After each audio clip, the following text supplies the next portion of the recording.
Hello, welcome. Good evening, everyone. My name is Kate Crespi, and I'm a professor in the Department of Biostatistics here at the Fielding School. Well, I guess across the street at the Fielding School. And I'm a member of the Paul Torrens Health Forum Planning Committee. And I'm happy to welcome you here today on behalf of the Fielding School of Public Health and the Center for Healthcare Management and our planning committee. This is the first Paul Torrens Forum of the academic year, so we're really happy to kick it off with this topic. This event is also being live streamed, and I'd like to welcome our audience members who are watching us online. So this event is named in honor of Dr. Paul Torrens, who is Professor Emeritus of Health Policy and Management at the Fielding School, as many of you know. For more than 40 years, Dr. Torrens guided, mentored, and advised generations of students and helped to shape many distinguished careers in public health. And it was his vision to create this kind of community where we could come together and talk about critical public health issues, such as vaping and e-cigarette use that we'll be talking about today.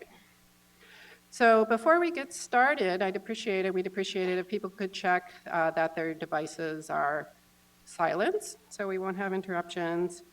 And I'll introduce our moderator, and we'll get started. So we're pleased to have as our moderator today, Dr. Michael Ong. And his biography is in your program, so I'll just be very brief to give you a little background on him. So Dr. Ong, who is an MD, PhD, is a professor in residence of medicine and health policy and management here at UCLA. He is a practicing general internist and chief of the hospitalist division at the VA Greater Los Angeles healthcare system. His research interests focus on improving delivery of healthcare and by general internal medicine physicians, and his research focuses in several areas, including in tobacco control.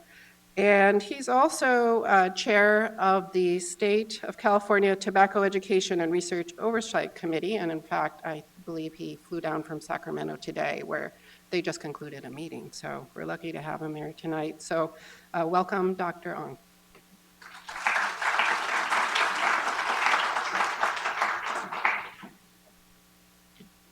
Thanks so much, Professor Crespi. So I think I first met Paul Torrens more than 20 years ago, and I think everybody who has ever been touched by Dr. Torrens knows how special of an individual he is to everyone at the School of Public Health and also to the community. And so I think that it's great that we have an opportunity to talk about a pretty huge issue that I think has really taken the scene here in California as well as nationwide. So let me see if I can bring up these slides. So I think that we often have talked about tobacco control, and particularly here in California, where we have seen smoking rates for regular cigarettes really drop dramatically over the past 20 years. So this is just the Gary Larson cartoon for those of us who are old enough to remember The Far Side. I think that over the last couple of years, though, this particular product, Juul and other types of electronic cigarettes have really taken hold in our communities. And so I think that anybody who has worked in school settings knows how prevalent these are. And I think that in terms of some of the more recent data that has come out, 1 out of 4 high school students have vaped using electronic cigarettes. And this particular product, Juul, happened to have as much as 70% of the market share in the past year. The other thing is that we often talk in tobacco control about these two products, but the other thing that we also need to be mindful of is cannabis as well. And so I think that we all have seen, as a result of the recent legalization of recreational use in California, that we expect that we'll be seeing more marijuana use. But THC particularly, in terms of the use of these type of products, has also a huge amount of overlap in terms of the use of these particular vaping devices. So turning back to electronic cigarettes, since that was the focus for the topic today, I think the big thing for those who haven't paid attention to it is that there's a huge public health split in terms of what these products may mean for public health. And so in the United Kingdom, in the National Health Service, this is something that is actually recommended. You know, here in the United States, the U.S. Preventative Services Task Force doesn't recommend these particular products, but it's mostly been around cessation for adult use. And so I think this is one thing that's been highlighted in terms of this recent New England Journal of Medicine article that came out in terms of a randomized control trial, which demonstrated that individuals who used to be smokers when they were randomized to either electronic cigarettes or nicotine replacement therapy, those individuals who were randomized to the electronic cigarette arm actually had a greater reduction in terms of traditional cigarette smoking. But most of those individuals in that arm actually continue to use the electronic cigarette. So when you look at the abstinence rate from pure nicotine, that actually worked out a lot better in terms of the traditional nicotine replacement therapy versus electronic cigarettes. But it depends on how you're viewing these products, if this is a harm reduction product or if you're really trying to get people off of all nicotine products altogether. I think that the final thing, just in terms of framing the discussion today, is that this particular syndrome, electronic cigarette and/or vaping product-associated lung injury, has really, captured the public's view on these particular type of products, particularly since this has started up in August in terms of the reports. The latest reports that came out this morning was that there are now 2,172 cases and 42 deaths, and that these numbers are going to probably continue to climb. It's something that I think has been quite astonishing because the median age for the individuals who have these conditions are age 23. So these are really our youth who are using these products and coming down with this particular kind of condition. And the other thing is that on one hand, we talk about electronic cigarettes and vaping, but 86% of the cases have been associated with THC use. That's not all THC, so it's not all about cannabis products because some of the reports have been with nicotine-only use as well. So I think that at this point, there's a lot of unknowns about these type of products, and obviously when you hear about this particular type of health risk, it makes everyone much more concerned from a public health standpoint. So I think, given all of that, I think that we'll have a great discussion today. One thing that I just want to let everyone know in terms of what we'll be doing today is that we're going to have our three speakers talk for about 10 minutes about different aspects around this particular issue, and then we'll have a question and answer period. And so I think why don't we start things off with Dr. Holly Middlekauff. So Dr. Middlekauff is a professor of medicine and cardiology, a professor also in physiology, and assistant dean for student affairs at the David Geffen School of Medicine here at UCLA. And Dr. Middlekauff studies the effect of tobacco products, including traditional cigarettes and electronic cigarettes, particularly on the sympathetic vagal balance in otherwise healthy humans. So Dr. Middlekauff, I hope you don't mind joining us.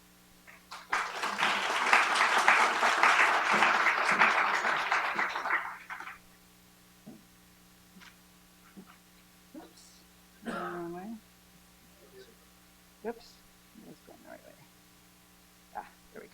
Great.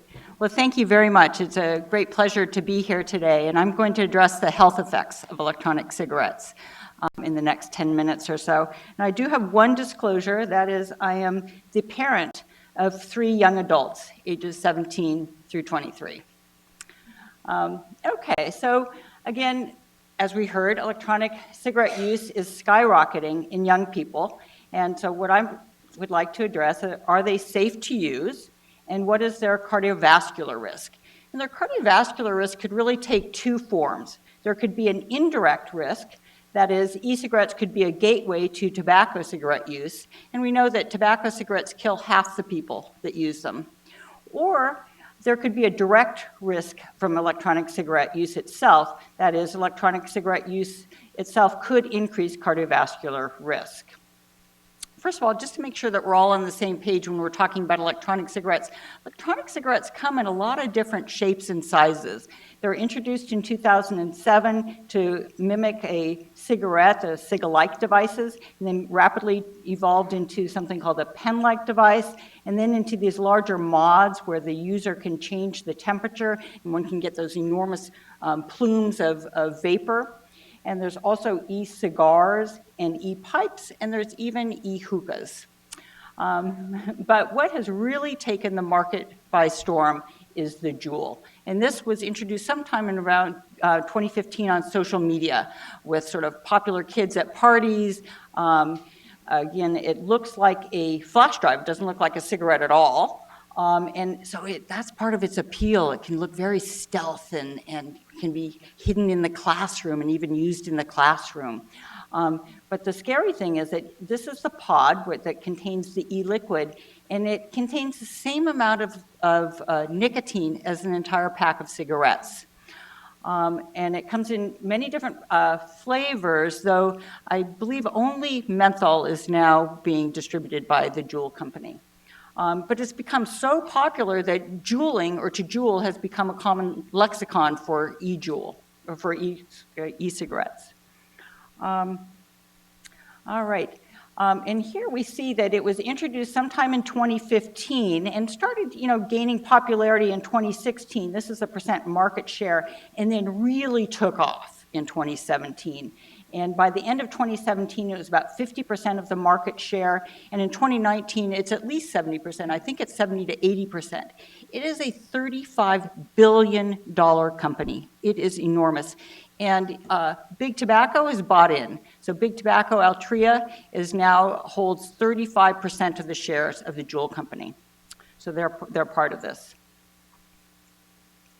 So let's go back to our question, are e-cigarettes a gateway to tobacco cigarette use? And we can look at this large study. This is 20,000 youths per year that have been asked, have they used a e-cigarette in the last 30 days? Have they used a tobacco cigarette in the last 30 days? And you can see and this is the percent of high school kids that have said yes. So in 2011, not so many. And then there's a rapid increase between 2011 and 2014 where Juul became much more popular, some increases and decreases, but a little bit of sort of a plateau here, and then rapidly, or a big spike here in 2018. And that's when the Juul became so popular. And it continued to rise in popularity in 2019. Now almost 30% of high school kids said that they had used a Juul or used an electronic cigarette in the last 30 days. Well, has that served to become a gateway to tobacco cigarettes? Let's look over here. These are tobacco cigarette use. And you can see in 2011 to 2014, when the Juul became when the e-cigarettes became very popular, there was actually a decline, a marked decline in tobacco cigarette use. So electronic cigarettes seem to be a diversion from tobacco cigarettes. And that has sort of plateaued, but tobacco cigarette use has never been lower in the high school kids.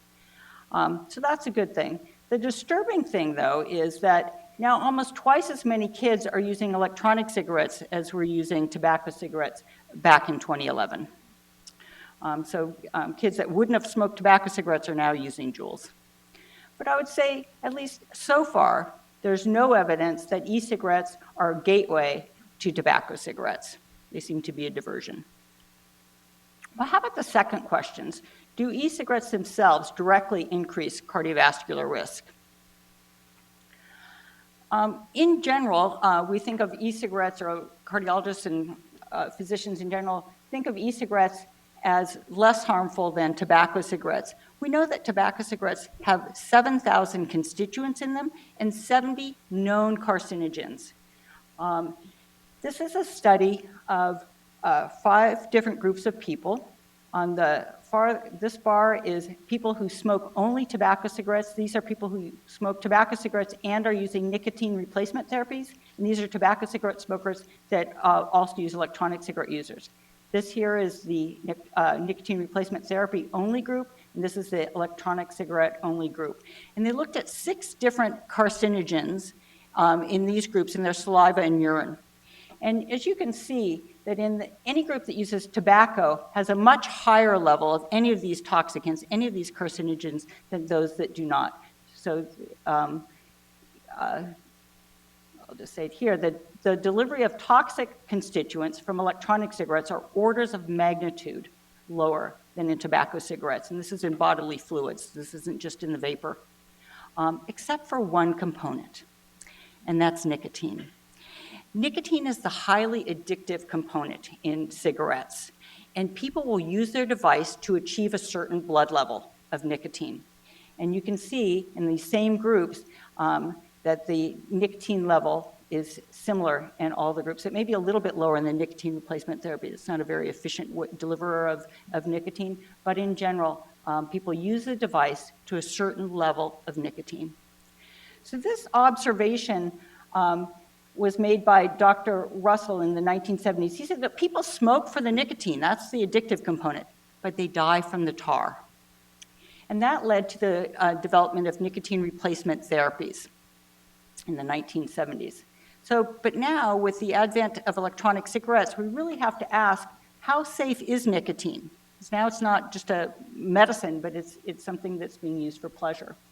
So let's look at the data from the nicotine replacement therapies.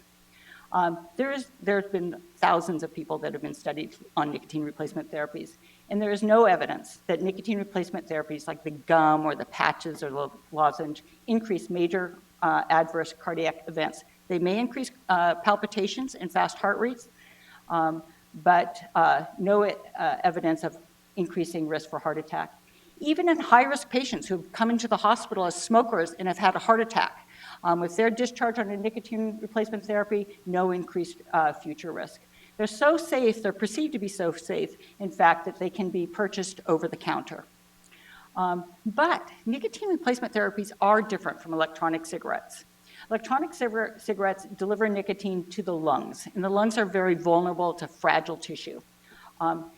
Electronic cigarettes are used for pleasure, so it's not just 6 weeks to get off nicotine, get off tobacco cigarettes, they become a lifelong habit. And then the pharmacokinetics are different with nicotine delivery with an electronic cigarette, where the levels get much higher, much faster compared to the gum or patches. How about smokeless tobacco? Well, there is concern and evidence, actually, that smokeless tobacco like snuff or snus that's used in Sweden, chewing tobacco used in the United States, may confer a modest increased risk for fatal heart attack, fatal myocardial infarction. And in the high-risk group, that is people that use snus and had a heart attack, if they continue to use snus after discharge compared to those that didn't, they had a 50% greater 2-year mortality. So there's real concern there with the smokeless tobacco. So do electronic cigarettes themselves increase cardiovascular risk? We don't know. They've been around for about 12 years now, but we still don't know. So what do? Well, we look at biomarkers for them. And they're, the biomarkers we look at are sympathetic activation, which is high adrenaline levels, inflammation, oxidative stress, endothelial dysfunction, and increased platelet activation. And abnormalities of any of these could confer an increased risk for cardiovascular disease. And this is just to summarize what we know. What we know in yellow, this is clear. Nicotine is a sympathomimetic drug. It increases adrenaline, no doubt about it.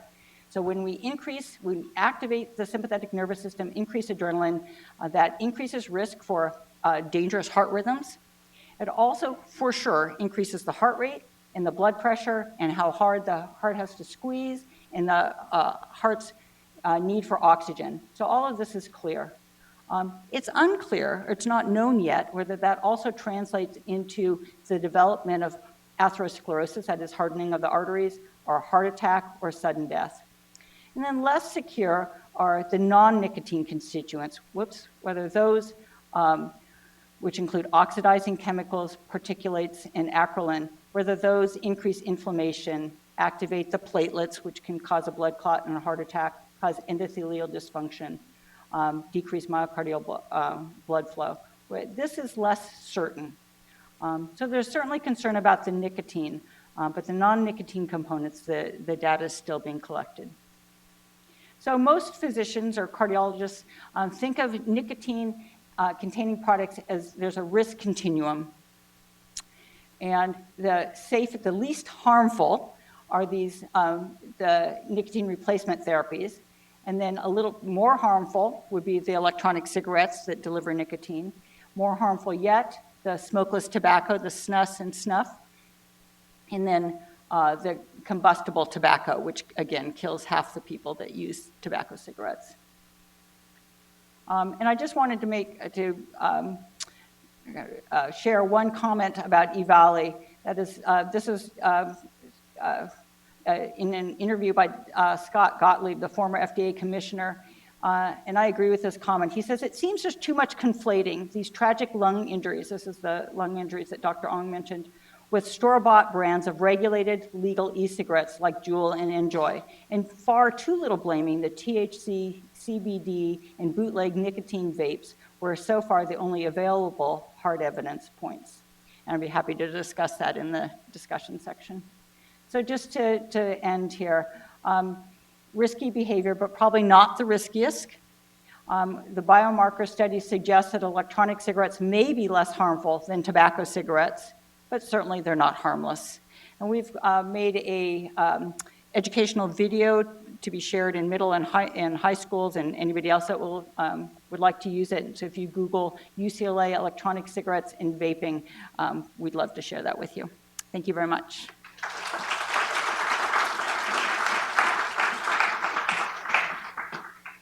Thanks so much, Dr. Middlekauff. I have to say it is a great video, so you should really take a look at it. So at this time, I'm going to welcome Dr. Nicholas up to the stage. So Dr. Nicholas is Director of the Center for Health Impact Evaluation at the LA County Department of Public Health. And in this role, which he assumed in 2015, Dr. Nicholas authored 4 health impact assessments, including one on cannabis regulation. Before joining the Department of Public Health, Dr. Nicholas spent 5 years at the UCLA Center for Healthy Children, Families, and Communities. And while there, he was also a lecturer at the UCLA Fielding School of Public Health, where he taught a course on children's health and health policy. Dr. Nicholas.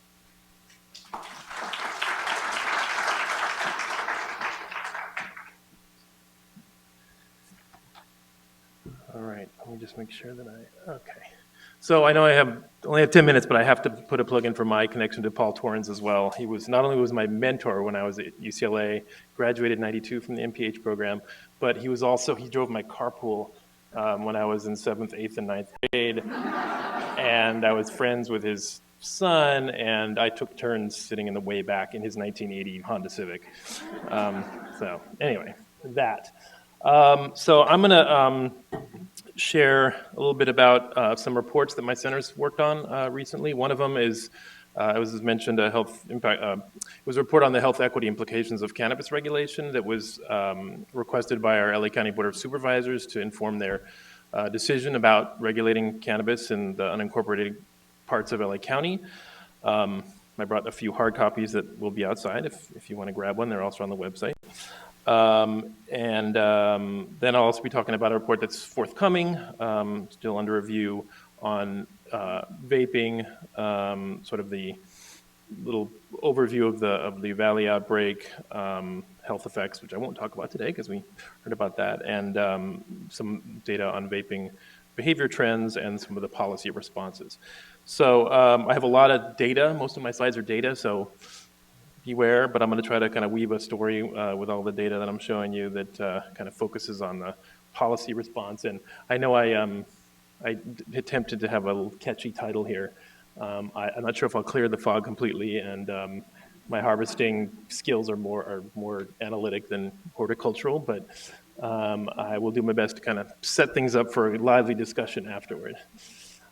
So one of the questions we were looking at and thinking about health equity is the potential for over-concentration of cannabis dispensaries in disadvantaged areas. This is something that's happened with liquor stores you may be familiar with. So we mapped where the dispensaries were in LA County in relation to something called the Healthy Places Index. I encourage you to look it up. It was developed by our Southern California Public Health Association in association with some folks at the California Department of Public Health. Basically, it's a measure of health advantage versus disadvantage. So the lighter areas are areas with a lower score, so they have lower levels of health advantage. Dark areas have higher levels of health advantage. These green dots are the licensed dispensaries. So this is the overlay of licensed dispensaries as of 2018 on this indicator of need. These are the unlicensed dispensaries. We got these, scraped these off of Weed Maps, which is really the best source of data we have on unlicensed dispensaries. And so you kind of compare them. Looks, you can kind of tell just visually that those unlicensed ones look like they're more concentrated in disadvantaged areas. We did spatial regression models. I'm not going to share the gory details of those, but lo and behold, we did find that controlling for various factors that the licensed dispensaries were more likely to be, the unlicensed dispensaries were more concentrated in disadvantaged areas, but actually the unlicensed dispensaries, at least as of 2018, were not. The unlicensed dispensaries were already also more likely to be concentrated in areas with high concentrations of African American and Latino populations, more concentrated near liquor stores, and interesting fact that actually the licensed dispensaries are actually less likely to be in areas with concentrations of African American populations. We also looked at dispensaries in relation to cannabis-related emergency department visits. These are the red areas are the places with the highest rates of cannabis-related ED visits. I'll explain a little bit of what that is in a minute.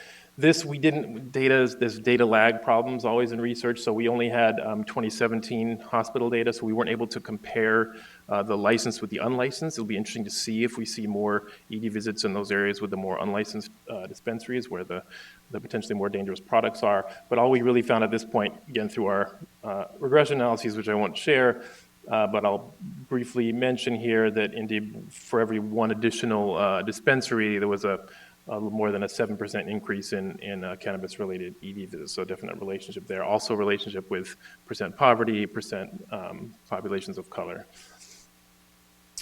Just a little more, I mean, that's a snapshot, right? But it's also interesting to look at the trends, right? So this is the trend.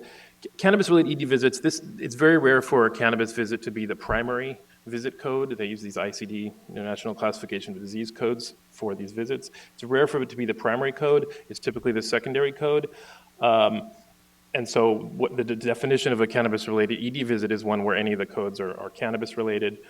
They are, the primary code most common when there is a cannabis code are, interesting, anxiety, chest pain, and abdominal pain. So the chest pain was really intriguing to us because that's certainly a symptom of EVALI, right? And this is data we were looking at that was 2 years before EVALI was even identified. So we think maybe there was some little precursor going on here. This is what pretty alarming, and we're looking more into this. We can discuss this later, but this is broken out by racial ethnic groups, and this shows that really the driver here in the increase in these cannabis-related ED visits is among African Americans, and this disparity between whites and African Americans has doubled in the past 6 years. By way of compare, the dotted lines are other drugs, just to kind of show you that while other drug ED visits seem to have leveled off a bit, they've continued to go up for cannabis. All right, so we know that the unlicensed dispensaries are more concentrated in disadvantaged areas. Now the question is, what about their business practices? That was the other question one of the other questions we looked at in terms of regulation. So what are the differences in the business practices between licensed and unlicensed dispensaries? We did a observational survey where we surveyed all unlicensed dispensaries. It was a kind of a mystery shopper thing where we had a cell phone data collection device. It was interesting. I did a few of them. And we did all the unlicensed dispensaries in the unincorporated areas and then a sampling of licensed dispensaries near or inside the unincorporated areas. So quick summary of some of the data. So this is data, the orange lines are the orange bars are the unlicensed, blue are licensed. So the licensed dispensaries were much more likely to have products in their original child-resistant packaging. They were much more likely not to have products that were attractive to children. We found a lot of candy-looking type products in the unlicensed dispensaries. And there was also much more options for on-site consumption at the unlicensed dispensaries. Because we were doing a survey and we were always first-time customers, you always get the first-time customer gets a freebie. So we were frequently offered, that's the first time I ever saw dab rig live and up close. So so that was pretty rampant in the unlicensed dispensaries. This is the types of products. In the licensed dispensaries, we saw a lot of topicals and tinctures and capsules, and they're sort of marketing themselves a little bit more to sort of what they would consider a discerning crowd. The unlicensed dispensaries more likely to have something called moon rocks, which are very highly concentrated concentrates, more likely to have very high potency edibles. Anyway, so not only were they more concentrated in these areas, but they also were more likely, they were practicing more potentially health-harming business practices. This just is a graph over time of the total number of cannabis dispensaries in LA County from January 2018 through February 2019. The blue line shows the gradual increase in the number of licensed dispensaries as they came on board. The orange line shows kind of at least at the beginning, a parallel decrease in the number of unlicensed dispensaries in areas that were allowing for licensed dispensaries. Places that maintained a ban, cities decide whether or not they want to allow for dispensaries. That line's pretty flat, if not increasing a bit. So to us, that was a little bit of an evidence, right, that local policies allowing for regulation act as some kind of a bit of a damper on or has a sort of a downward effect on the unlicensed market. Next, all the rest of the slides are about youth behaviors related to cannabis use and vaping, because we were looking at that in terms of, we were looking at what would be good investments in terms of prevention strategies. Good news is this is from the California Healthy Kids Survey. And it's LA County focused. This is high school kids. Cannabis use fairly steady over time. It's not been increasing among youth in LA County, which is good news. But what's happening and what's more interesting is that there's really a socioeconomic gradient going on here that we found, which what you're seeing here is that at every point in time, based on parental education, which is kind of a proxy measure, kids with parents with higher education levels were more likely to use cannabis. We did some multi-level modeling to look at, we wanted to look at this a little bit more closely. What were some of the factors that influenced whether kids smoked or used any kind of cannabis? This was in 2017-18. We were able to look at both student level and school level factors. The student level factors, indeed, higher parental education was associated with lower odds of cannabis use. What was particularly interesting, we're looking at something called the positive school environment. This is a measure of having caring adults in school, motivating adults in school, and meaningful opportunities for participation. This is a really interesting one. It had a sort of basically schools with a more positive environment. Kids were less likely, had a lower odds of using cannabis, and it actually had a mitigating effect. We also looked at the percentage of kids who were eligible for free and reduced price lunch, which is kind of a school level marker of socioeconomic status of the school. And when this environment measure was not in the model, there was an effect, there was a socioeconomic effect, but it went away when we put the environment factor in the model. So it's somewhat suggestive of a kind of a protective effect of a positive school environment. Quickly getting to the vaping, you've seen another version of this. What I like to point out here is, yes, there's this skyrocketing of vaping behavior in the last year, and that's what everybody's concerned about right now, but we actually had, this is national, a dip. And this dip in 2016 coincides with when the federal government banned the sale of e-cigarettes to anyone under 18. And that's, I think, pretty good evidence of a policy effect. But what's interesting is how short-lived that was. And the theory is, I think it's a good one, is that it's the sort of proliferation of the Juul, which uses nicotine salts. It's a sort of a faster way of packing more nicotine into smaller volumes of liquid. And so this is I have 2 more slides. I'm good. Yeah. And so this is the comparative for LA. Okay, so we see it starts later in time, but we see there's actually a decrease right to around 2015-16. There is a little bit of an uptick, but it's not as severe.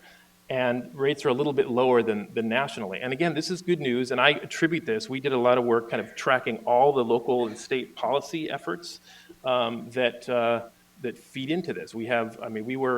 Even though it took 10 years for the federal government to put a ban on e-cigarettes, California was right out there, #1, right after Hawaii, in terms of banning sales to folks under 18.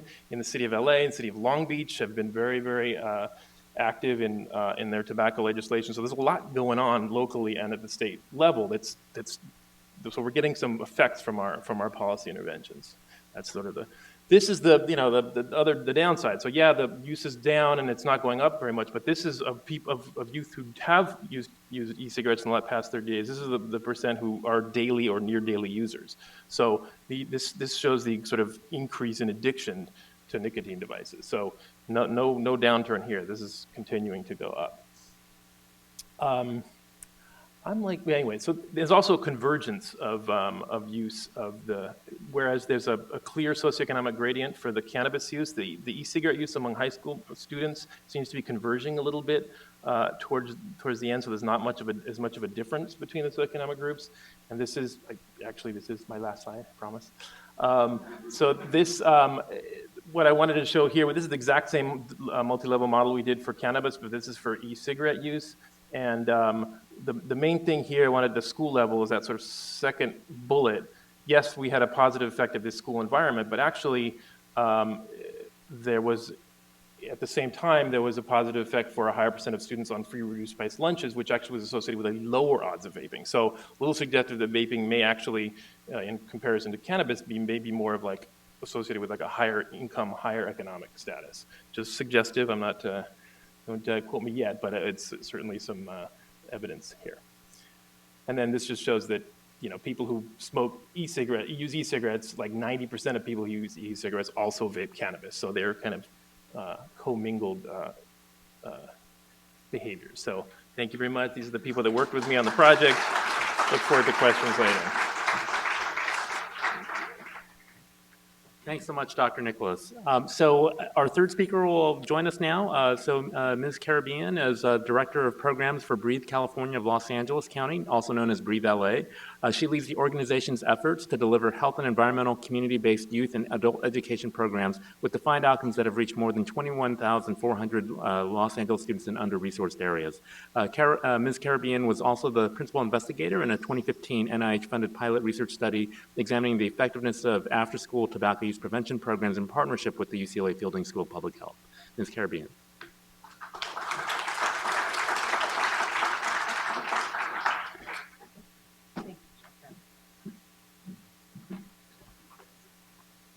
Good evening. Thank you all for having me. Really a distinct pleasure among quite a great group of individuals. So I'm really honored to be here. Thank you. As Dr. Ong mentioned, I'm the Director of Program for Breathe California of Los Angeles County. We are focused on clean air and healthy lungs. I have the distinct pleasure of leading our programming efforts, our community programming. And I have to tell you, we've had to pivot rather quickly over this vaping issue and talking about, in our earlier days, really still focused on smoking cessation programs to really rapidly starting to think about smoking prevention programs, and then almost in a heartbeat, having to really scale up our programming efforts with regard to vaping prevention. A little bit about us. I have to say, as a director of programs, really the lens that I constantly take to our programming, which spans the gamut of environmental health programming, obviously lung health programming, our anti-smoking efforts. With all of our efforts, what I can't nail home enough is that all of our intentions have to be deliberate and intentional, and we have to give a voice to the youth, to the community that we're working with. 99% of our programs serve the underserved communities. Last year, our youth programming alone reached over 10,000 students. In order to do that and to be effective at that, we really need to be cognizant and keep our ear to the ground on what's going on really within these communities, what socioeconomic factors affect the students that we're dealing with, and really ensure that we have a strong handle on that. So let's talk a little bit about youth vape culture, right? As we know, it's been, vaping has now been called a youth epidemic. Our former U.S. Surgeon General pointed that out to us. Youth perceptions of risk really are quite low. They don't really view this as risky behavior. we got to think about how does peer pressure play a large role, and how can assertive communication and really ingraining advocacy skill set and empowerment toolkit with our kids, how can that be effective in combating the issue? And what is it that we are doing collectively? We as CBOs, we as educators, we as policymakers, law enforcement, corporations, business owners, everybody's got a hand in this, right? Perhaps the most important we, and actually Dr. Nichols just pointed out the importance of having a warm school and family environment. We as parents and community stewards, what can we do to begin to take on the epidemic? So you've all seen the stats. 4.9 million middle and high school students are current users of some type of tobacco product. 3.6 million middle and high school students currently use e-cigarettes. 78% increase just from 2017 to 2018, 1 year among high school students in terms of e-cigarette use. We know that teens are more likely to use e-cigarettes than traditional cigarettes. As you've heard, boys are 2 times more likely than girls. And we see this trend consistently from 8th grade to 12th grade, with usage increasing as the grade level goes up. Teen e-cigarette users are 31% more likely to start smoking. This is NIH data. And within 6 months of e-cigarette use versus a non-e-cigarette user, picking up the habit of smoking traditional cigarettes, again, increases by 31%, which is only about 8% for those who hadn't tried smoking e-cigarette. So here we have a slide. I encourage you all to take a look, see if you can identify. There's 5 e-cigarettes in this photo. So how have we gotten here? How has this happened? Companies have smartened up, obviously, to the idea that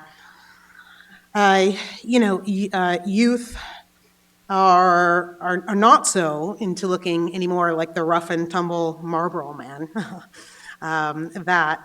That's really been on the wane. But you know what's a lot cooler to a 13-year-old, of course, than riding in a Stetson is iPads, iPods, every other zillion gadget that's sleek and colorful and can plug in, of course. So here we see it.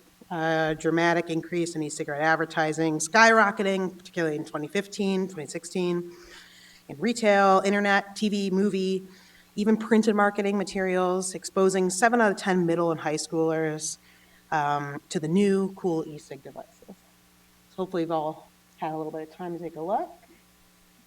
There they are. How many, show of hands, how many got all 5? Oh, see, it's a good thing you're here. Okay.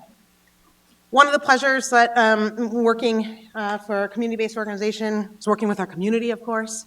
Our health educators, our talented group goes out every day and meets with community members, including students. Let's take a listen to what our students have to say about vaping. I think vaping impacts education because a lot of kids just focus on vaping and not in school. Some of them sneak out to the restroom and just do it there instead of being in class. Personally, I think it's bad for you because a lot of people don't know what's in the vapes, and we've seen it introduced at a young age in students.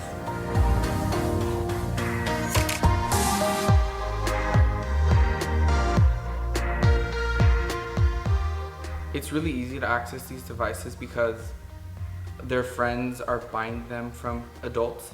I think students are accessing the devices because there's smoke shops near our school, not too far but not too short from walking distance. Students sometimes hide it in their backpacks, in little pockets, or they put it in their jackets.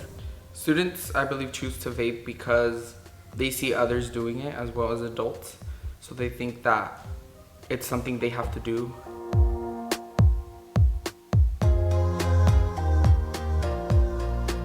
What can be done is changing the laws on obtaining these devices within local stores and just the accessibility. I think students need to find adults or other people to motivate them that this is a problem that impacts many youth, and that gives harm to them. So they need to find that passion, and they need to find something to really engage them and to really bring them into this issue.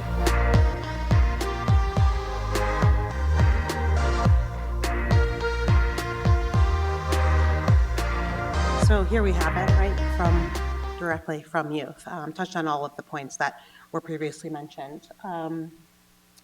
Again, ease of access. 94% of kids under the legal age of 21 are successful with just a click to purchase an e-cigarette.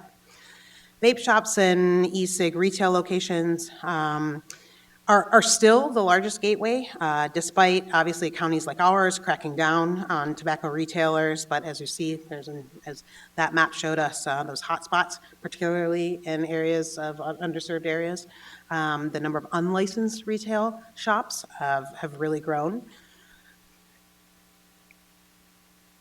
And again, back to the youth appeal. At the end of the day, we're talking about youth, middle school, high school students. Curiosity, really, what we hear when we talk to our students, when we're out working with students. Why did you try it? I thought I'd give it a shot. So-and-so was doing it, did it in class. It's very easy, obviously very inconspicuous. Don't find any harm with it. Availability of flavors, obviously we talked accessibility, affordability.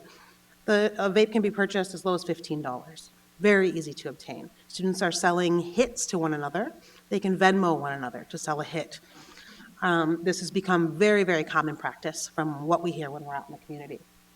And obviously, once again, the underlying belief that it's far less harmful than other tobacco. In fact, CDC study found 66% of teens, when surveyed, think that it's just harmless water vapor, which of course we know isn't true. So again, there's this whole culture. Go on any social media, Twitter, Instagram, and look up, just type it in, vaping, and immediately you see there's competitions for different ways to puff and different plumes that you can emit, and there's a whole lingo to it, and there's a whole sense of sort of belonging, right, which adds to the appeal. And so as we're out, we survey some of our community members that come out to a number of talks that we've had. We've had over 70 talks at with parent-teacher student groups, at community meetings and forums, and just want to point your attention to over here. And I am concerned that my child or their friend group vape. Over half, of course. Are you familiar with your child's school vaping policy? Again, a large gap across the board, and how is vaping being monitored? How is it being regulated? How are students, when they're caught and the device is confiscated, what happens to those devices? There's so many things that we're still not up to speed on. And then I feel confident in my knowledge about vapes and e-cigarettes to have an informed discussion with my child. The no and the somewhat is what I want to point your attention out to. I'm not comfortable talking to my kid about this because I don't really know what to say. That's what we're hearing. And so a few pointers, what can teachers and school staff do? This is particularly where we come in as a community-based organization. As I said, we've been meeting with these groups. We've met with over 1,000 parent, teacher, students. I can't emphasize enough the engagement. Engage parents, talk to the students, keep your ear to the ground. Again, as was formerly mentioned, combating the issue in California light years ahead on the issue. But nonetheless, just recently, October, we just voted to ban the flavor of products in unincorporated areas. A step in the right direction, yes, but certainly not enough. And lastly, that's it. Thank you for your time today.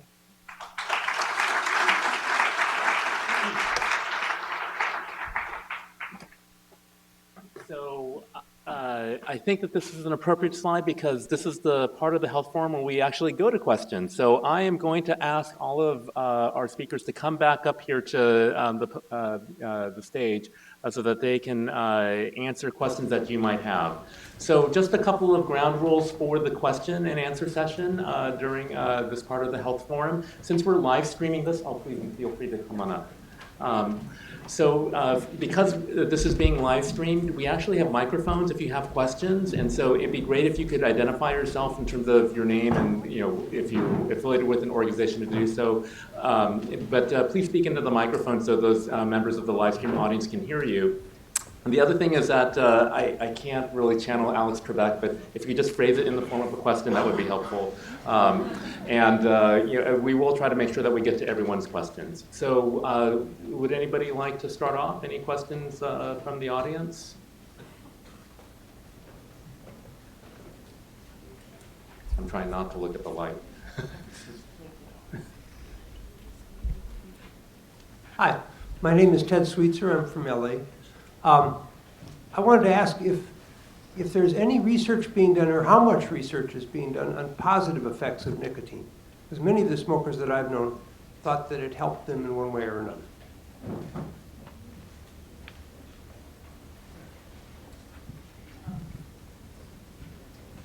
Positive effects, I think that there are cellular studies and in vitro studies, mostly looking at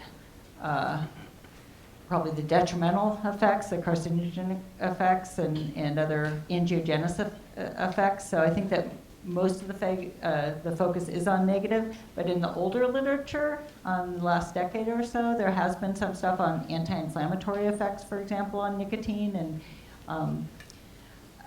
I think that probably there is some sort of more population studies looking at nicotine or electronic cigarettes, of course, as the cessation device, so that would be a positive effect. But I think that, again, most of the focus is on detrimental effects of nicotine. Other comments?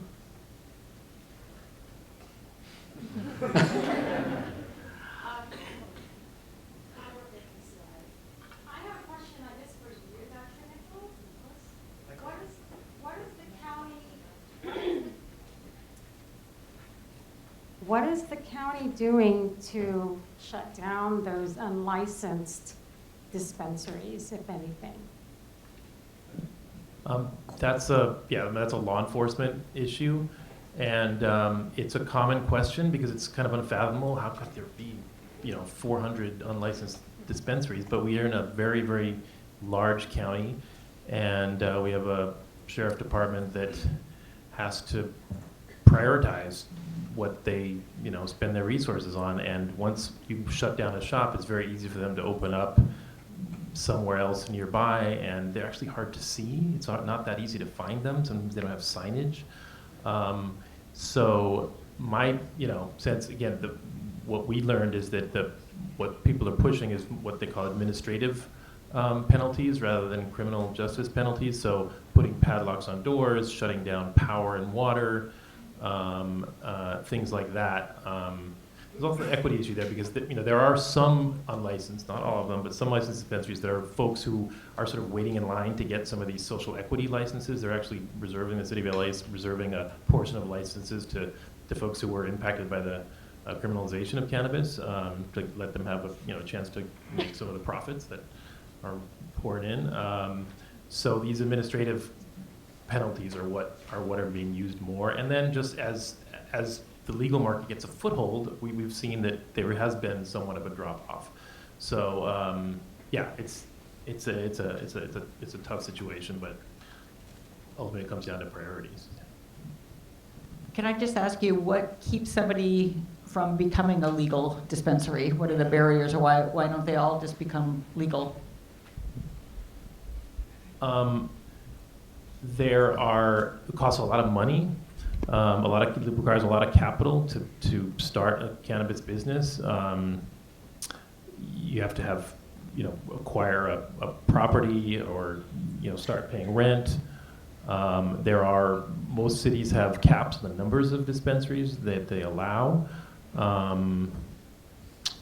Let's see, because we did interview dispensary owners, and of course, one thing the legal ones complain about is that they're being undercut by the unlicensed ones because they don't have to pay the taxes. But it's very costly. It's a capital intensive process. Okay, and if there are questions, please raise your hand so we can get you the microphones. I see a question right over here. I'm Miranda Yaver. I'm at the Fielding School of Public Health. This is a question for Dr. Middlekauff. Looking at the findings that people aren't finding that e-cigarettes are a gateway to tobacco cigarettes, is this true across demographic groups, or do you find that there's variation across socioeconomic status or racial groups? Because I would imagine that there are significant differences in smoking propensity across those groups, as well as variation in the risk factors for certain diseases that are also associated with smoking issues. Yeah, honestly, I don't really know the demographics of electronic cigarettes, but perhaps you are better versed to answer this in terms of, you're saying gateway to tobacco cigarettes, like who's picking up? When you were showing the graph that showed that there were, when you displayed the graph that showed that there were increases in e-cigarette use, but declines in tobacco cigarette use among youth, and showing that it doesn't appear to be a gateway, I was curious if this was a pattern that was held across demographic groups, looking across race and income and things like that, or if we might observe different patterns if we looked within subpopulations. Yeah, that's such a good question, and I really don't have an answer. Do you? Yeah, I mean, we do know that among youth, youth who have tried an e-cigarette are 31% more likely to then smoke a traditional cigarette. One of the key things, though, I think it's important to point out is that when physicians, in particular, are screening youth in particular, and they ask them, right, traditionally, do you smoke? A lot of students say no. But ask them if you vape. Oh, yeah, I vape. But that's not the same as smoking, right? I had the pleasure of meeting a student. I'm going to call you out. Her name was Sarah. Raise your hand if you're still here. There she is. Yeah, she's great. Second year environmental studies student. Hi, Sarah. Sorry to embarrass you. But told me, ran into this just with her roommate. They were going through the matching system, find compatible roommates. And she requested a non-smoking roommate. So did her roommate. So they're paired together, non-smoking. She walks in one day after class, and she's like, I smell this funky sort of strawberry smell, and I couldn't quite place it. I look over, and there's my roommate puffing away vaping. And I looked at her, and I thought you were non-smoking. And she's like, I am, but I vape. And so keeping that in mind as we sort of scrutinize the data, right? That there is that distinction that's not often made. Yeah, about this gateway thing, because the statistic you mentioned, I've read that too. That's in the sort of latest IOM National Academy's report, that this idea that people who use e-cigarettes are more likely later to use cigarettes. That's not necessarily the same thing as saying it's a gateway effect, but are you making a distinction between I guess I'm just wondering how you define gateway, because I have read that there is some evidence that people who use e-cigarettes are more likely to later use cigarettes. That's not the data that I saw from Monitoring the Future, which is 40,000 kids a year, or this youth survey, which is 20,000 kids a year. I mean, cigarette smoking has really plummeted. If you ask the tobacco cigarette smoking youth if they've used electronic cigarettes, most of them have. So that's for sure. But I don't think the gateway seems to be a one-way. So most of the kids that use electronic cigarettes use it instead of, do they know at least from my reading, and I'm not sure about this 31% statistic that you both are aware of, but kids are smart. They know that tobacco cigarettes are bad for you and aren't using them, but they think that electronic cigarettes are harmless, as you were saying, that they're vapor, and a lot of them don't even know that there's nicotine in these things. Or whether it's cannabis, or they say they don't. So, but I think that, yes, the kids that have used tobacco cigarettes have have used electronic cigarettes, a lot of them they also engage in other risky behaviors, multiple sexual partners. We don't think that electronic cigarettes are a gateway to unprotected sex. I think that, there's a kind of a risk-taking group. But I think that now the kids that are using electronic cigarettes are not in that group necessarily. They believe that the electronic cigarettes are safe, and everybody's doing it. There's a perception that everybody's doing it, and it's sneaky. You can do it and not get cancer, and your dumb teachers and parents don't even know you're doing it. So there's all sorts of appeal to this. I know that there was a question here, and then we'll go to the question in the back. My name is Earl Goldstein. I've got laryngitis. Apologize for that. I'm a retired pediatric dentist, and I have a couple of questions for the whole panel. One, there seems to be, or there is, a parallel opposite universe in the UK. Can you comment on that? Two, it seems that it was with the introduction of the illegal cannabis tainted products that have, now we're seeing the vitamin acetate and other products that really grabbed the headlines and got government bodies to act. All of which, that's positive of a horrible tragedy. But in addition, I wonder if it doesn't drive underground the bad and it continues. You won't comment on that. Well, that's where I think banning electronic cigarettes would be a huge mistake, because I don't think that electronic cigarettes are going to go away, and I think that that's just going to drive up this black market for them, and that seems to be where this contaminant in the THC product is. So I think that legalizing and regulating and enforcing the regulations that we have and then making stiffer regulations. And that seems to be a big difference between the UK approach and here. They don't have candy-colored and displays of their electronic cigarettes, and they're much more tightly regulated. And for whatever reasons, and I don't fully understand, they really haven't caught on with the youth there.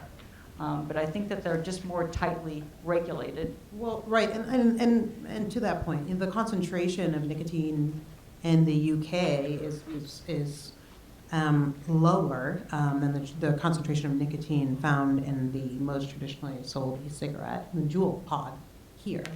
So I'm not sure that there's even that knowledge among among community members as they purchase. And also, as we think about sort of marijuana products and availability of the marijuana products that are out there, right? The concentrations of THC, I mean, can be up to 90% THC. I mean, this is something that's not, your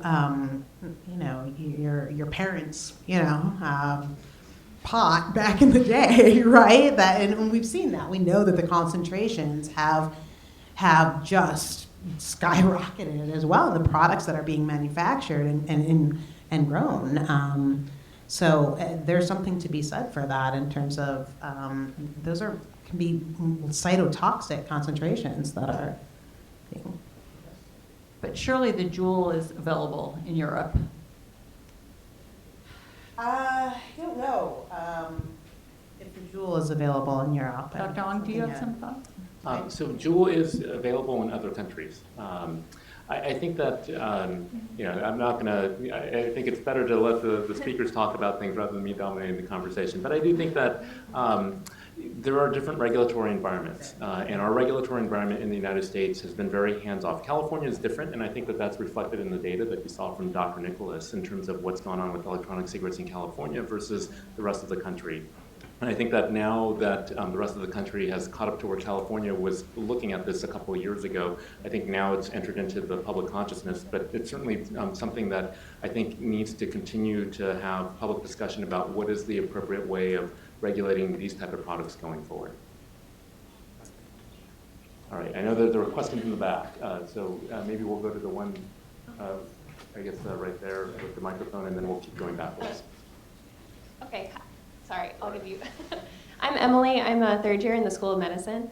I'm wondering if you can comment a little bit on the availability of these non-nicotine, non-marijuana containing flavor-only pods that are available for the vapes as well. I'm wondering what percentage of youth are using that version in order to vape, and if I can offer that as a safe alternative to patients, if they want to be a part of this, cool wave, cool part of the culture that blows smoke out of their mouths, if they're doing it for that purpose only, are there any harmful effects to just smoking with this pod?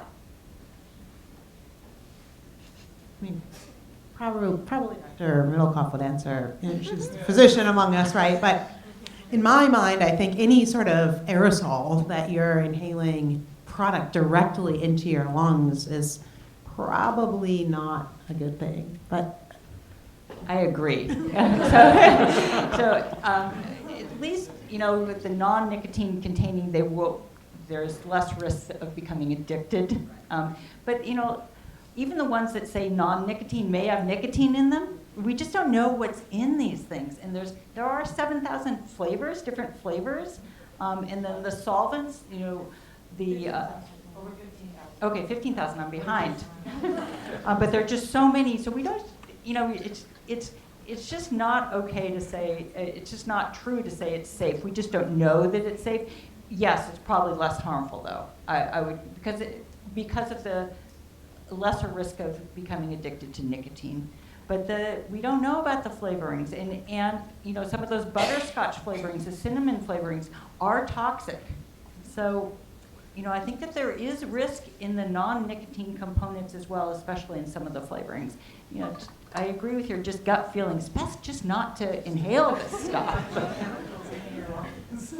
Just speaking of the data, I've looked at a lot of state, national, and local surveys, and I haven't seen any items that look specifically at non-nicotine flavored liquids. I mean, there's been reports through all the Valley information about kids reporting that they're smoking flavor-only liquids, but I haven't seen any survey data on that. But it's definitely out there. I Yeah. wonder what percentage of that, 1 1/4 high school students that has vaped is actually vaping the non-nicotine, non-marijuana containing.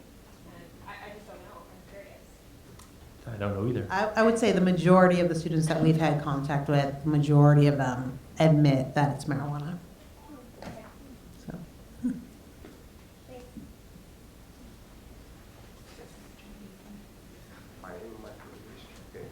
Hello. All right, my name is Alexander. I'm a health educator with LA County.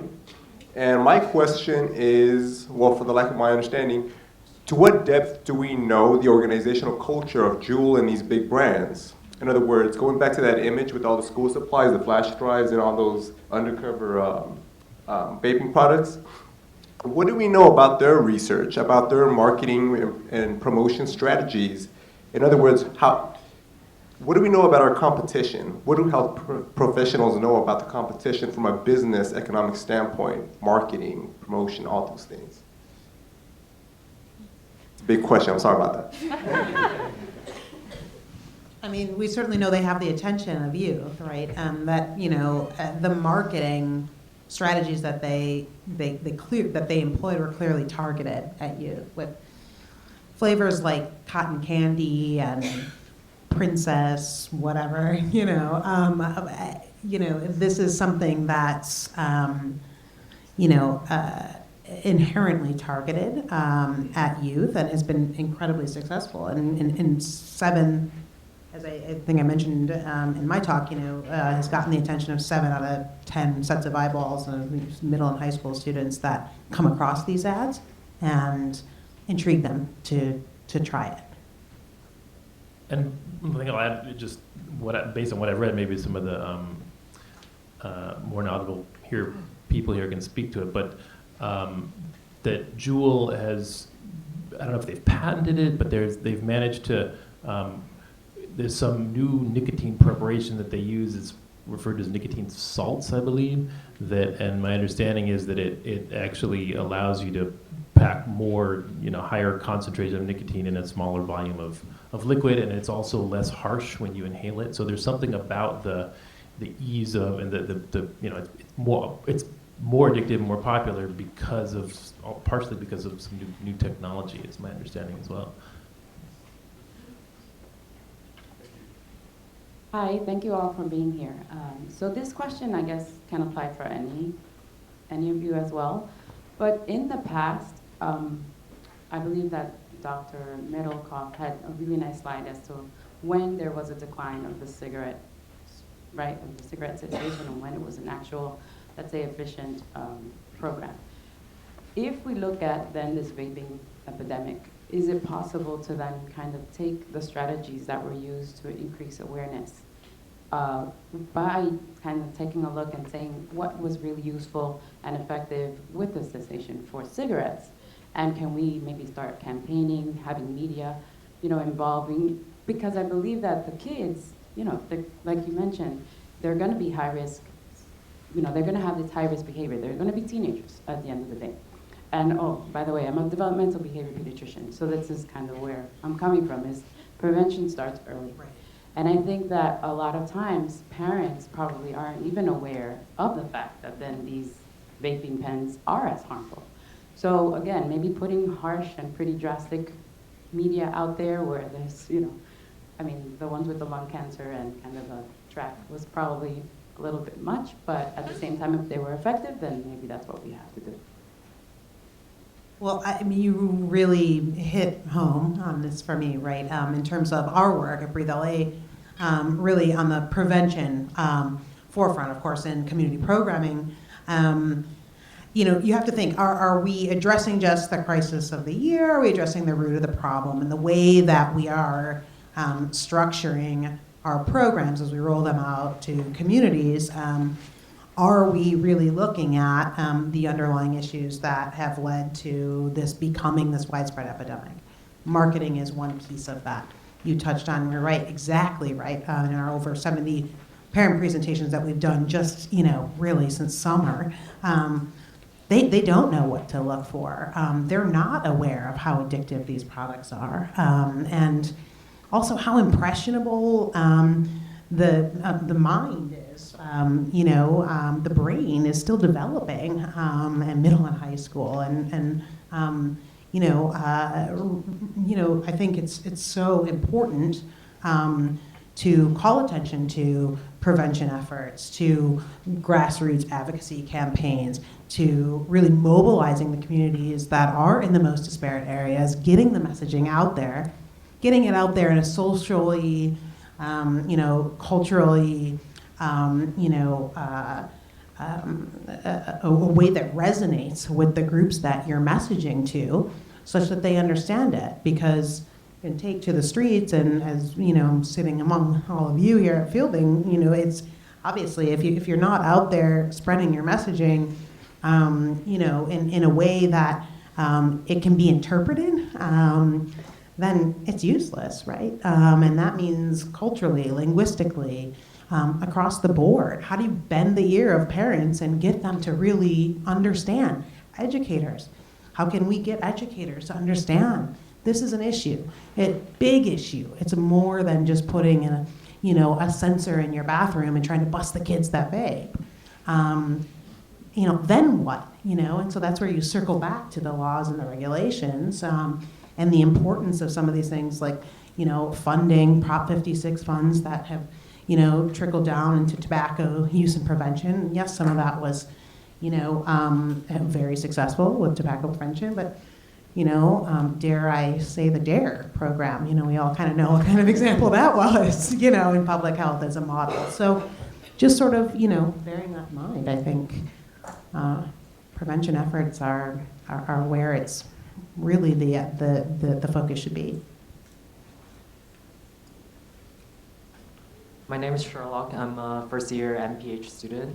My question, so it was mentioned that there is an association between smoking, vaping, and race, ethnicity, or like socioeconomic status.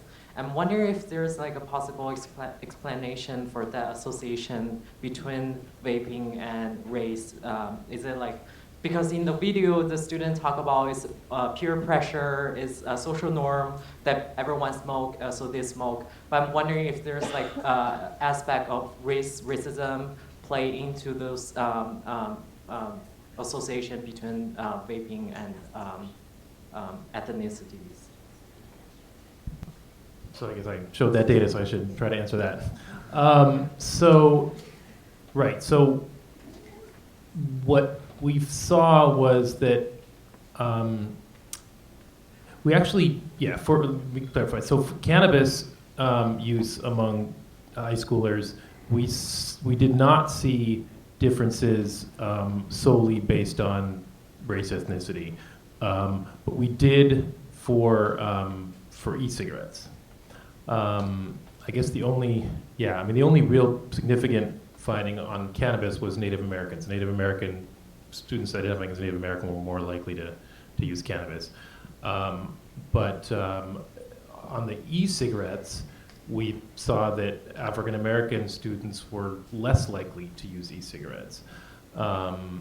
And also, again, this interesting finding that schools with a higher proportion of kids on free and reduced price lunch, which is an indicator of kind of the socioeconomic environment of the school, were less likely to use e-cigarettes. But we didn't see that effect for cannabis. And again, that's data like this, spurs more hypotheses, and then you do more research. But like at this point, all I can surmise from that is that, or my thought is that e-cigarettes might be, I don't know how, I'm learning now that you can get them for $15. Maybe they're not. Maybe it's a little bit more expensive to buy e-cigarettes than to get cannabis from a friend or family member. I don't know. But it definitely it's posed a question that needs more research. Question to that with the microphone. Hello, my name is Justin Napod. I am an alumni I have my MPH from the Loma Linda University School of Public Health. And I have a question in regards to the whole panel. Has there ever been a correlation between the uses of e-cigarettes or the similar in regards to the incidences of mental health problems, trauma, or adverse childhood experiences? And have users ever reported, and this is to the individual, his question, have ever reported using e-cigarettes as a apparent positive coping mechanism for stress or anything related to that? Yeah, I think that is one of the purposes or one of the draws of using electronic cigarettes and nicotine. It is apparently anxiety reducing, and certainly tobacco cigarette smoking is more prevalent in people with mental illnesses and anxiety disorders, and I think that's probably true of electronic cigarettes. It certainly goes beyond that, but I think that there certainly is a high proportion of students with anxiety and that they feel that they get anxiety relief. They're self-medicating with the e-cigarettes. Yeah, to the extent that e-cigarettes is an addiction, and you can be addicted to many substances, there's lots of research on the connection between addictive behavior and adverse early childhood experiences. And so I would imagine, that could definitely translate to nicotine addiction as well. Question in here, Beth.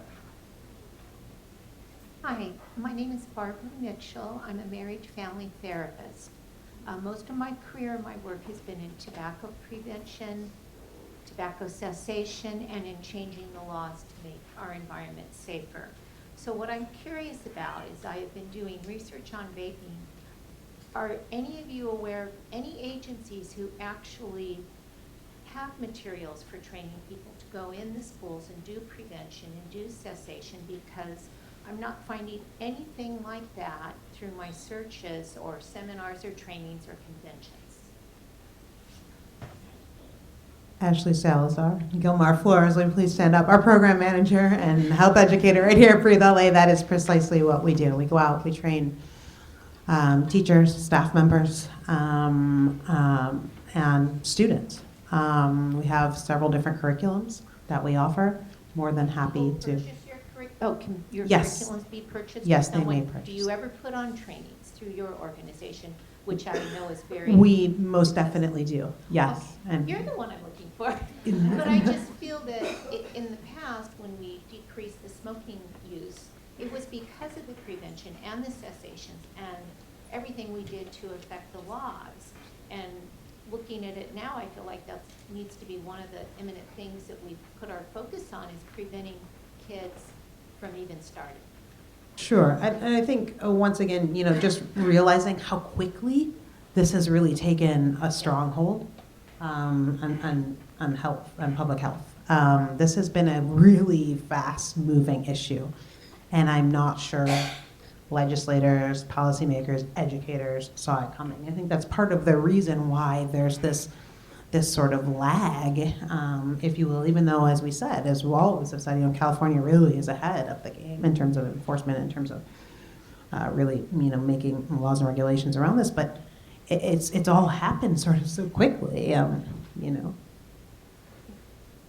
The person who has the microphone first, and then we'll go to these last two questions with the hands. Hi, my name is Jordan. I'm from Cal State LA. And just following up on the conversation of prevention, what are your suggestions for secondary and tertiary levels of prevention if education is not being accepted or being listened to or applied? Right. Well, again, again, this goes back to sort of root of the problem, right? Rather than sort of crisis of the moment, asset development in youth, environment at the school, this sort of, knowledge is power, are reaching out to the hundreds of schools that we reach out to and school districts that we work with, and involvement with Los Angeles County Tobacco Coalition and Asthma Coalition because of the overlaps. How about all the kids with asthma? We have some of the highest rates of asthma in Los Angeles County, and what about these kids picking up a vape? And really having a seat at all of these different tables and furthering this conversation such that the more we talk about it, the more we press, we see things like the flavor ban in unincorporated areas that just passed unanimously by the Board of Supervisors in Los Angeles County. So I think that's really at the heart of this, is just trying to stay as far ahead of this as we possibly can. One of the hardest things is going to be regulating the internet sales, of course, and these unlicensed vape shops. But I think, trying to stay as far ahead of it as possible, and again, empowering the communities that we're working with. I can't speak to that enough. If our programming is not, culturally sensitive, then forget it. Then it's not even worth going out and doing, right? And we have to be listening to the communities that we're working with, meeting them where they are. So you mentioned secondary prevention. So this is particularly relevant to cannabis use. Kids experiment. A lot of kids will try cannabis, but the problem is when you get into problem use behaviors and then ultimately into cannabis use disorder.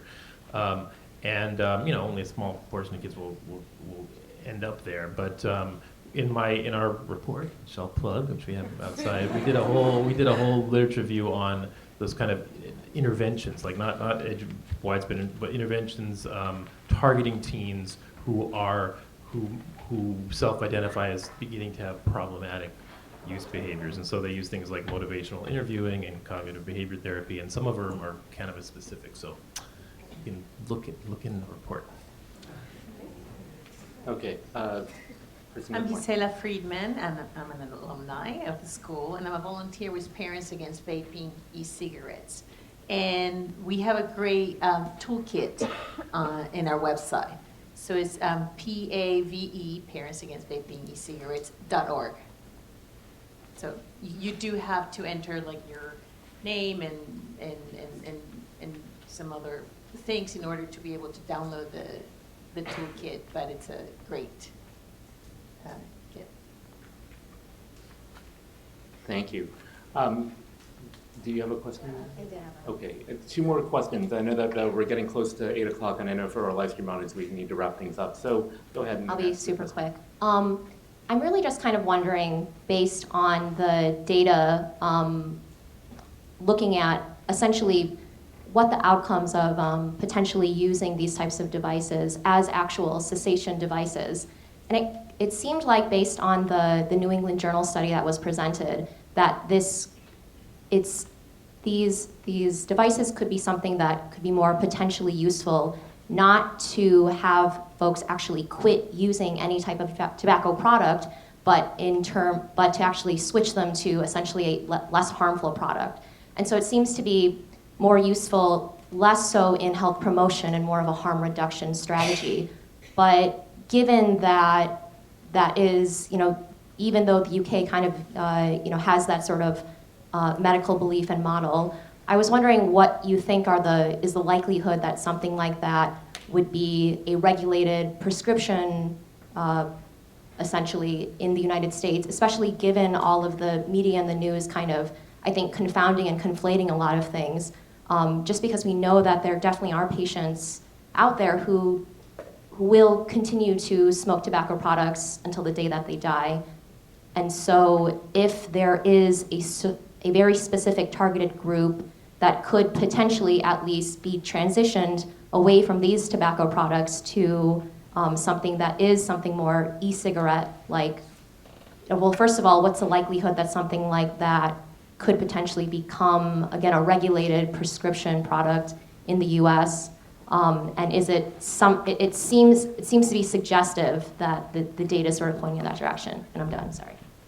Yeah, I think that's the role. That is the one positive role for electronic cigarettes or something like the Juul, where it really simulates the nicotine delivery of tobacco cigarettes. And I think that was why it was the trial in Great Britain was successful. It is a switch study, exactly as you said, so it's a harm reduction strategy. We encourage people to come off the electronic cigarettes as quickly as they can, but that obviously 80% did not at 1 year. So I think but I think the likelihood of having a trial in order so that they could be certified as a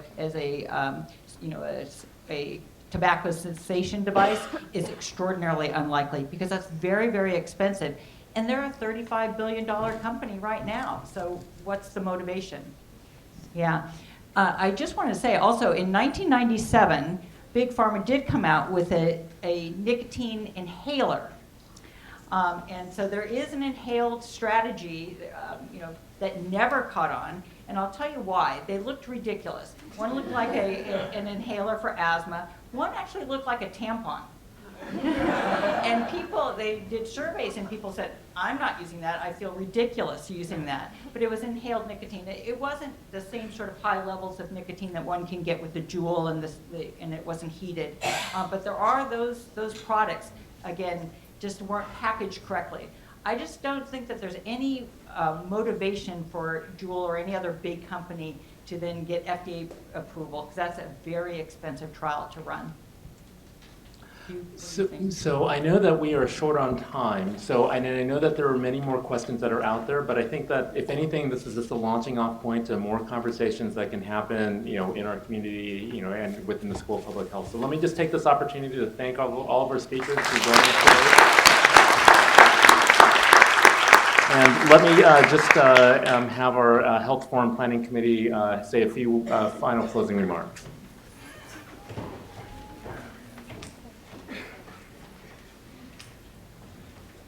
Thank you very much, and it's great to see all of you here tonight. So first of all, I'm Mike Gelper. I'm an adjunct professor in the School of Public Health, Health Policy and Management, and I head the Planning Committee. So just take a second. I want to just a couple closing remarks. First of all, let me thank Dr. Ong and our great panel here. If we can give them another round of applause. So I also want to thank, you'll see on the back of the program, the rest of the co-organizers. This is a volunteer committee that put this together. A special thank to one of my colleagues, Dr. Calgo, who we pulled into the committee and helped us pull a lot of this together.